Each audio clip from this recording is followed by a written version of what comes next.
एखादी व्यक्ती, जवळची व्यक्ती जर आपल्याकडे दुर्लक्ष करत असेल तर आपण काय करावे?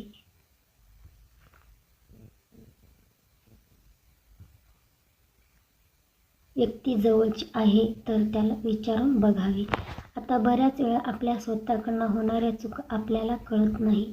म्हणतात ना, दुसऱ्यांच्या डोळ्यातील कुसळ दिसते पण आपल्या डोळ्यातील मुसळ दिसत नाही.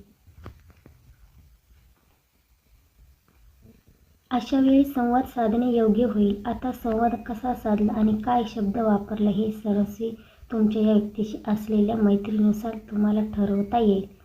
संवाद साधूनही समस्येचे समाधान होत नसेल तर तुमच्या दोघांना सारखे जवळ असलेली कोणामध्येच व्यक्तीची मदत घेता येईल, जो तुमच्या अपरोक्ष त्या व्यक्तीशी संवाद साधण्याचा प्रयत्न करून जो काही गैरसमज दूर करेल किंवा समस्येवर तोडगा काढेल. तरीही काही समाधान होत नसेल तर जास्त विचार करू नका. मात्र तुम्हाला त्या व्यक्तीबद्दल खरोखर आस्था असेल तर भविष्यातही त्यांच्याविषयी कायम चांगलंच मत व्यक्त करा. जर तुम्हाला हा व्हिडिओ कसा वाटला नक्की कमेंट करून सांगा.